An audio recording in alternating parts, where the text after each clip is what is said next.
नमस्कार, आप देख रहे हैं एम न्यूज 24/7। पेश है आज की सुर्खियां। पीएम से अपील, वेब पर चलने वाली अश्लील कंटेंट पर लगे पाबंदी। मुख्यमंत्री ने लिखा है कि स्ट्रीमिंग सर्विसेज पर सेंसरशिप लागू नहीं होने के कारण अत्यधिक आपराधिक मारधार या सेक्स के खुले प्रदर्शन पर आधारित फिल्में और धारावाहिक इन चैनलों पर दिखाए जाते हैं। इन सेवाओं की दर भी डीटीएच और केबल सेवाओं से काफी कम रहती है। इससे ये सेवाएं उपभोक्ताओं के बीच काफी प्रचलित है। बिना सेंसर के लोग अश्लील, हिंसक और अनुचित कंटेंट देख रहे हैं। लोगों के मस्तिष्क को इस तरह की सामग्री गंभीर रूप से दुष्प्रभावित करती है। इससे लैंगिक अपराधों में भारी बढ़ोतरी हो रही है। शुरू हुआ चुनावी खेल। करण जौहर व सलमान खान की फिल्मों पर बिहार में बवाल। जाप अध्यक्ष पप्पू यादव ने कहा कि सरकार 8 दिनों के अंदर सुशांत सिंह राजपूत की मौत की सीबीआई से जांच कराने का फैसला करे। ऐसा नहीं हुआ तो हम कोर्ट जाएंगे। उन्होंने कहा कि सुशांत की हत्या हुई है और इसके पीछे जौहर, भट्ट, चोपड़ा और सलमान खान है। जाप इन कंपनियों द्वारा रिलीज होने वाली फिल्मों का बिहार में विरोध और बहिष्कार करेगी। प्रदेश में कोरोना से 55वीं मौत। राज्य में कोरोना संक्रमितों की संख्या 7665 हो गई है, जिसमें एक्टिव मरीज 1979 हैं। वहीं 5631 संक्रमितों ने कोरोना वायरस को परास्त करने में सफलता हासिल की है। हमें और सतर्क रहने की जरूरत है। प्रवासी श्रमिकों की स्किल स्क्रीनिंग के साथ करीब 12.63 लाख को मिला काम।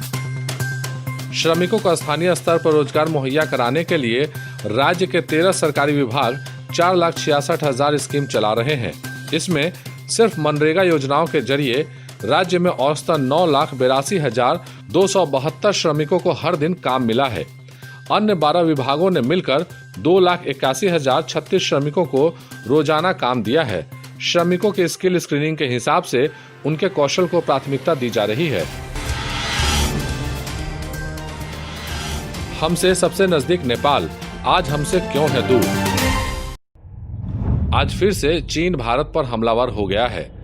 आज उसके साथ पाकिस्तान के अलावा हमारा छोटा भाई नेपाल भी है। ऐसा कैसे हो गया? हमसे सबसे नजदीक नेपाल आज हमसे इतनी दूर कैसे हो गया? क्या यह हमारी सबसे बड़ी राजनीतिक भूल है? कहां हुई हमसे ऐसी भूल जो हमारा अपना नेपाल आज हमारे विरोधी खेमे में जाकर बैठ गया है? इन सवालों के जवाब के लिए चलते हैं हम इतिहास के दरवाजे पर। बात सितंबर 2015 की है, जब नेपाल ने अपना नया संविधान लागू किया।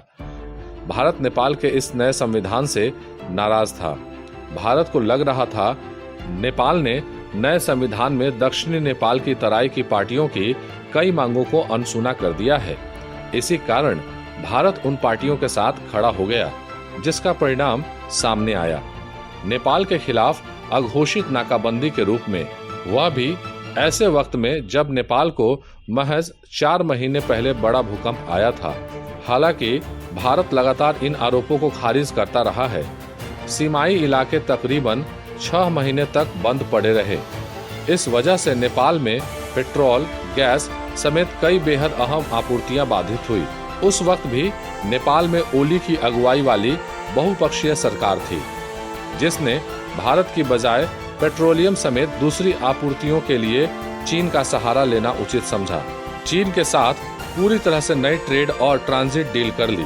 हालांकि नेपाल और चीन की नजदीकियों की शुरुआत राजीव गांधी के कार्यकाल वर्ष 1988-89 में ही हो गई थी। उसी समय से भारत नेपाल के संबंधों में आई दरार आज तक जारी है। उस समय भारत द्वारा डेमोक्रेटिक मूवमेंट पार्टी के नेताओं को समर्थन देने से नेपाल नरेश किंग वीरेंद्र भारत से नाराज थे। इसी नाराजगी को दूर करने के लिए 1989 में जब राजीव गांधी काठमांडू के दौरे पर गए तो माना जा रहा था कि इस दौरे से भारत नेपाल के संबंधों में एक नई जान आएगी। दोनों देशों की कड़वाहट खत्म हो जाएगी। राजीव की इस यात्रा के बाद दोनों देशों के संबंध सुधरने के बजाय और बिगड़ गए। गलतफहमियों का दौर चला और कुछ कूटनीतिक मसलों के कारण भारत द्वारा नेपाल पर आर्थिक नाकेबंदी लगा दी गई, जिससे नेपाल पर बहुत बुरा असर पड़ा। परिगमन और वाणिज्यिक संधि के समाप्त होने से जनता के कष्ट बढ़ गए और जरूरी सामान बाजार से गायब हो गए, क्योंकि नेपाल अधिकतर वस्तुओं के लिए भारत पर ही आश्रित था। उसी दरमियान पहली बार नेपाल नरेश मदद के लिए चीन पहुंच गए और तब से ही चीन का प्रभुत्व नेपाल पर बढ़ने लगा। इसका सबसे बड़ा उदाहरण तब सामने आया जब 2008 में भारत के ही सहयोग से प्रधानमंत्री बनने वाले प्रचंड प्रधानमंत्री बनने के बाद सबसे पहले दिल्ली का दौरा करने की स्थापित परंपरा को तोड़कर सबसे पहले चीन गए। भारत नेपाल की 1988 की गलतफहमियां आज इस कदर हावी हो गई हैं कि चीन खुलेआम कह रहा है कि भारत अगर चीन से युद्ध करेगा तो उसको चीन पाकिस्तान की सेना के साथ ही नेपाल की सेना का भी सामना करना पड़ेगा। चीन की बातों का समर्थन नेपाल की संसद में हाल में ही पास वह विधेयक भी करता है जिसमें कहा गया है कि अब दोनों देशों के बीच होने वाले वैवाहिक संबंध में भारतीय महिलाओं को नेपाल की नागरिकता शादी के 7 साल बाद मिलेगी, जबकि पहले ऐसा नहीं था। नक्शा से लेकर अब पारिवारिक संबंध तक सब प्रश्नों के घेरे में आ गया है। हालांकि नेपाल के प्रधानमंत्री ओली ने इस हफ्ते संसद के निचले सदन में कहा था कि नेपाल और भारत के बेहतरीन रिश्ते रहे हैं, ये विशिष्ट और अच्छे हैं। हाँ, कुछ सीमाई मसलों को लेकर मुश्किलें भी हैं, लेकिन इन्हें सुलझाना नामुमकिन नहीं है। हम इन्हें हल करना चाहते हैं और अपने रिश्तों को और भी बेहतर बनाना चाहते हैं। लेकिन बड़ा सवाल अब भी कायम है, क्या भारत में मोदी सरकार और नेपाल की ओली सरकार ऐसा करने के लिए सचमुच तैयार है? अगर ऐसा है तो आखिर इस राजनयिक बातचीत में देरी क्यों?